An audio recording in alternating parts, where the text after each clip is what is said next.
আমরা গোলীয় দর্পণ সম্পর্কে এর আগে যা পড়েছি তাতে আমরা পড়েছি যে গোলীয় দর্পণ হচ্ছে দুই প্রকার, একটা হচ্ছে অবতল দর্পণ, আবার আরেকটি হচ্ছে উত্তল দর্পণ। যেখানে অবতল দর্পণ কোনগুলি না, আমি যদি এই চামচটাকে আমার সামনে রাখি তাহলে দেখা যায় যে এই চামচের ভিতরের দিকটি, এই ভিতরের দিকটি হচ্ছে অবতল দর্পণ, আবার চামচের উল্টোটা হচ্ছে উত্তল, উল্টোর রস্যু উত্তলের রস্যু, তাহলে উল্টো দিকটা হচ্ছে উত্তল দর্পণ, আর চামচের ভিতরের দিকটা যখন দর্পণ তখন সেটাকে আমরা বলছি অবতল দর্পণ। এবার দেখো আমার এইখানে উত্তল এবং অবতল দর্পণ এই দুটোরই ছবি আঁকা আছে, এটা অবতল আর এটা হচ্ছে উত্তল। এই অবতল দর্পণের এই যে বাইরের পৃষ্ঠটা এটা আমরা রং করেছি, অর্থাৎ এর ভিতরের পৃষ্ঠটা দর্পণ, তাই অবতল। আবার এই উত্তলের ক্ষেত্রে এর ভিতরের পৃষ্ঠটা রং করেছি, অর্থাৎ এই বাইরের দিকের পৃষ্ঠটা এটা দর্পণ, সুতরাং এটা হচ্ছে উত্তল দর্পণ। এবার আমরা আজকে যা পড়ছি সেটা হচ্ছে গোলীয় দর্পণ সম্পর্কিত কয়েকটি সংজ্ঞা। তাহলে এখানে গোলীয় দর্পণ সম্পর্কিত কয়েকটি সংজ্ঞা পড়ার আগে আমার প্রথমে কি আছে না, প্রথমে হচ্ছে মেরু। এটা তো মেরু কোনটা না, মেরু হচ্ছে এটা যদি অবতল দর্পণ হয় বা উত্তল দর্পণ হয়, যে কোনো গোলীয় দর্পণ, তাহলে এটা যদি একটা গোলীয় দর্পণ হয় তাহলে এই গোলীয় দর্পণের যে একদম মাঝখানের যে বিন্দু, এইরকম জায়গায় যেটি হবে একদম মাঝখানের বিন্দু। আবার যদি এদিকে করি তাহলে এটা হবে এইখানের মাঝখানের বিন্দু। এই যে মাঝখানের বিন্দুটা, এই গোলীয় দর্পণের এই মাঝখানের বিন্দুটাকে বলা হচ্ছে মেরু। তাহলে কোনটা মেরু, আমি যদি এখানে ছবি আঁকি তাহলে ছবির ক্ষেত্রে আমি দেখতে পাবো এই যেটা যদি গোলীয় দর্পণ হয় তাহলে গোলীয় দর্পণের মাঝ বরাবর আমি যদি একটা বিন্দু নিই, এই মাঝ বরাবর বিন্দুটার কি নাম হবে, মেরু। আবার এই উত্তল দর্পণের ক্ষেত্রেও এটার মাঝ বরাবর যদি আমি কোনো একটা বিন্দু নিই তাহলে ওই মাঝ বরাবর বিন্দুটার নাম কি হবে, মেরু। তাহলে সুতরাং এই যে মেরু, যার ইংরেজি হচ্ছে পোল, একে আমরা লিখি পি অক্ষর দ্বারা, পোল অর্থাৎ মেরু, পি অক্ষর দ্বারা লিখি, এটা মেরু। কাকে বলে, এই মেরু হচ্ছে দর্পণের বা গোলীয় দর্পণের মধ্যবিন্দু, গোলীয় দর্পণের মধ্যবিন্দু, গোলীয় দর্পণের মধ্যবিন্দু, অর্থাৎ গোলীয় দর্পণের মধ্যবিন্দুকে বলা হচ্ছে মেরু। মেরু কমপ্লিট। 2 নম্বরে আমরা যাই, দ্বিতীয়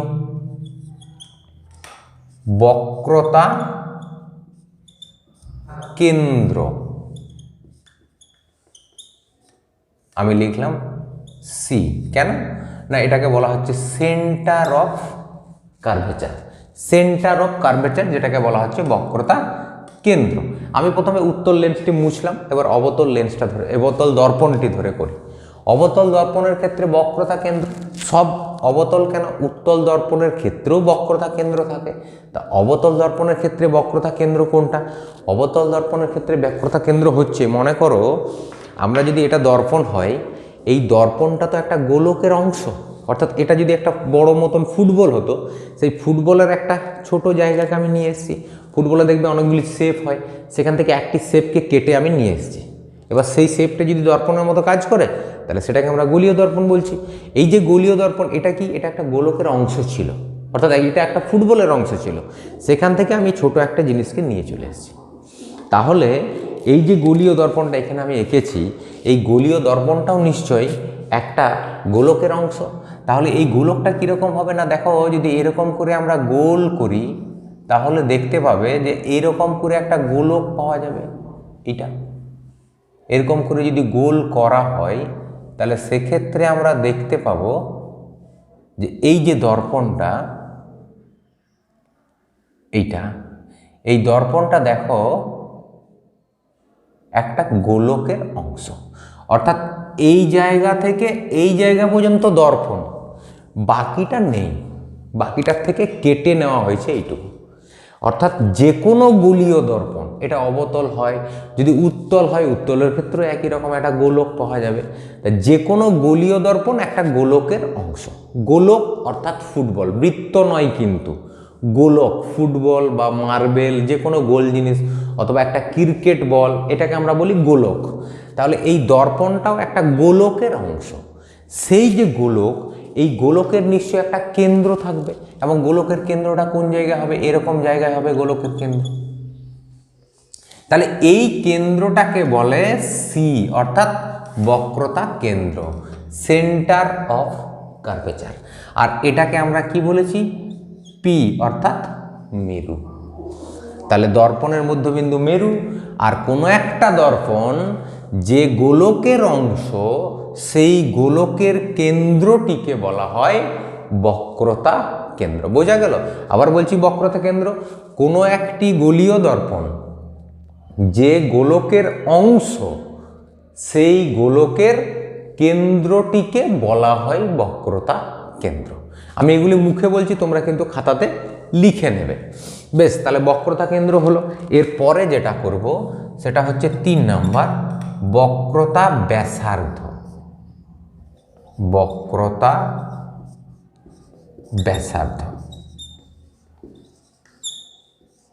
এটা। এবার কোনগুলি বক্রতা ব্যাসার্ধ তোমরা এতক্ষণে নিশ্চয়ই বুঝতে পেরেছো কোনগুলি বক্রতা ব্যাসার্ধ। বক্রতা ব্যাসার্ধ হচ্ছে এই যে গোলক, এই গোলকের যে ব্যাসার্ধ এই কেন্দ্র থেকে এখানে নিয়ে এলাম, এটা একটি বক্রতা ব্যাসার্ধ। কেন্দ্র থেকে যদি আমি এই দিকে যাই, যদিও এই দিকটা পাওয়া যাবে না, কেননা এই গোলকটা তো থাকবে না, এইটুকু দর্পণটি পাওয়া যাবে, বাকিটা তো নেই আমার কাছে। তাহলে এখান থেকে যদি এই দিকে টানি বক্রতা ব্যাসার্ধ, এখান থেকে এদিকে টানি বক্রতা ব্যাসার্ধ, ঠিক? তাহলে বক্রতা ব্যাসার্ধ কাকে বলে? বক্রতা ব্যাসার্ধ হলো যে কোনো একটা গোলীয় দর্পণ যে গোলকের অংশ, কোনো একটি গোলীয় দর্পণ যে গোলকের অংশ সেই গোলকের কেন্দ্রটিকে যেমন বক্রতা কেন্দ্র বলে, তেমনি সেই গোলকের ব্যাসার্ধকে বলা হয় বক্রতা ব্যাসার্ধ। ওকে, তাহলে কোনো একটি গোলীয় দর্পণ যে গোলকের অংশ সেই গোলকের ব্যাসার্ধকে বলা হচ্ছে বক্রতা ব্যাসার্ধ। এবার এখানে দেখো একটা কথা খেয়াল রাখবে, এই যে বক্রতা ব্যাসার্ধ তাকে আমরা ছোট হাতের আর অক্ষর দ্বারা লিখছি, কিন্তু দেখো এখানে মেরু তাকে কি অক্ষর দ্বারা লিখেছি? পি, বড় হাতের পি। এখানে বক্রতা কেন্দ্র তাকে কি অক্ষর দ্বারা লিখেছি? সি, বড় হাতের সি। কিন্তু বক্রতা ব্যাসার্ধকে কি লিখেছি? ছোট হাতের আর। কেন বলো তো? কোনোগুলা বড় কোনোটা ছোট, তার কারণ যেগুলা বড় হাতের জানবে সেগুলি হচ্ছে এক একটি বিন্দু। মেরু একটি বিন্দু, বক্রতা কেন্দ্র একটি বিন্দু, তা বিন্দুর ক্ষেত্রে আমরা বড় হাতের ব্যবহার করছি। আবার এখানে যেটা বক্রতা ব্যাসার্ধ, এটা দেখো একটা দূরত্ব, এটা বিন্দু নয়। বক্রতা ব্যাসার্ধ কোনটা? এই জায়গা থেকে এই জায়গা, এটা যে দূরত্বটা, এটা তো একটা দূরত্ব, এই জায়গা থেকে এই জায়গার দূরত্ব, বা এই পি থেকে সি এর দূরত্ব। এই দূরত্বটাকে আমরা তখন ছোট হাতের অক্ষর দ্বারা লিখবো। এটা খেয়াল রাখবে, যেখানে আমরা দূরত্ব পাবো সেখানে ছোট হাতের অক্ষর দেবো, আবার যেখানে কোনো একটা বিন্দুকে আমরা ডিনোট করবো, বিন্দুকে বলবো, সেক্ষেত্রে বড় হাতের ব্যবহার করব। তাহলে আমাদের এটা হয়ে গেছে বক্রতা ব্যাসার্ধ। আমি 4 নাম্বারটা লিখছি। 4 নাম্বার হচ্ছে প্রধান অক্ষ।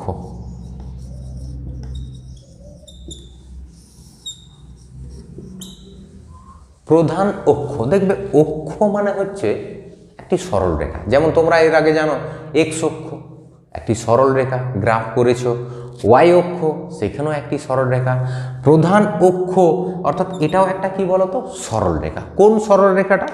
সরল রেখাটা দেখো, এই পি আর সিকে যুক্ত করে যদি আমরা বর্ধিত করি, পি আর সিকে যুক্ত করে যদি বর্ধিত করি, তাহলে দেখো এইরকম একটি সরল রেখা আমরা পাবো। অর্থাৎ কোন কোন বিন্দু? মেরু এবং বক্রতা কেন্দ্র, এই দুটি বিন্দুকে যুক্ত করলে যে সরল রেখাটি পাওয়া যায়, বা এই দুটি বিন্দুর মধ্য দিয়ে যে সরল রেখাটি নির্গত হয়, সেই সরল রেখাটিকে আমরা বলি প্রধান অক্ষ। অর্থাৎ এই যে সরল রেখাটি, এর নাম হলো প্রধান অক্ষ। বোঝা গেল? তাহলে কোনটি প্রধান অক্ষ?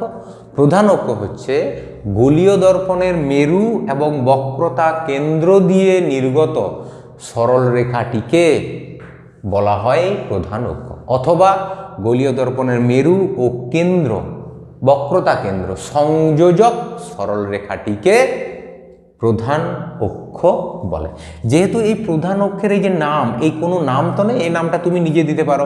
এখানে হয়তো দিলে এ, এখানে দিলে বি, এরকম দিতে পারো। তা প্রধান অক্ষের নাম এ বি হবে, তাই আমি প্রধান অক্ষে কোনো অক্ষর দ্বারা লিখিনি। ইচ্ছা মতো তোমরা নাম দিতে পারো। শুধু একটা কথা খেয়াল রাখবে যে যেহেতু প্রধান অক্ষটা একটি সরল রেখা, তাই কিন্তু প্রধান অক্ষের ক্ষেত্রে আমাদেরকে দুদিকে দুটি তীর চিহ্ন দিতে হবে, কেননা সরল রেখার দৈর্ঘ্য তো মাপা যায় না, তাই দুটি তীর চিহ্ন। ওকে, তাহলে আমার এখানে গোলীয় দর্পণ সম্পর্কে 4টি সংজ্ঞা হলো। একটা মেরু মধ্যবিন্দু, বক্রতা কেন্দ্র, গোলীয় দর্পণটা যে গোলকের অংশ তার কেন্দ্রটাকে বক্রতা কেন্দ্র, বক্রতা ব্যাসার্ধ, গোলীয় দর্পণের ব্যাসার্ধটাকে বক্রতা ব্যাসার্ধ বলে, প্রধান অক্ষ, মেরু আর বক্রতা কেন্দ্র সংযোজক সরলরেখাটাকে বলা হচ্ছে প্রধান অক্ষ।